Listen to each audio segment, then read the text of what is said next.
بسیار یک خبر ناموثق دیگر به گوش من رسیده از شما جناب حسینی.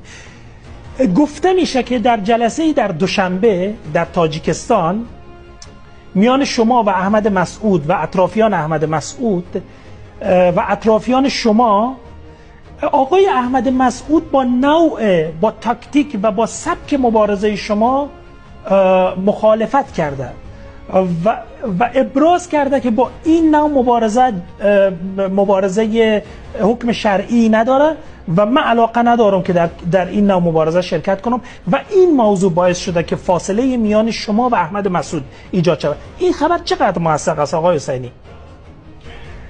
اولا که بین ما و احمد مسعود هیچ نوع فاصله وجود نداره و این گپ هم کاملا بی بنیاد و بی حساس است. من قبلا هم گفتم که من احمد جان مسعود دوست دارم، تنها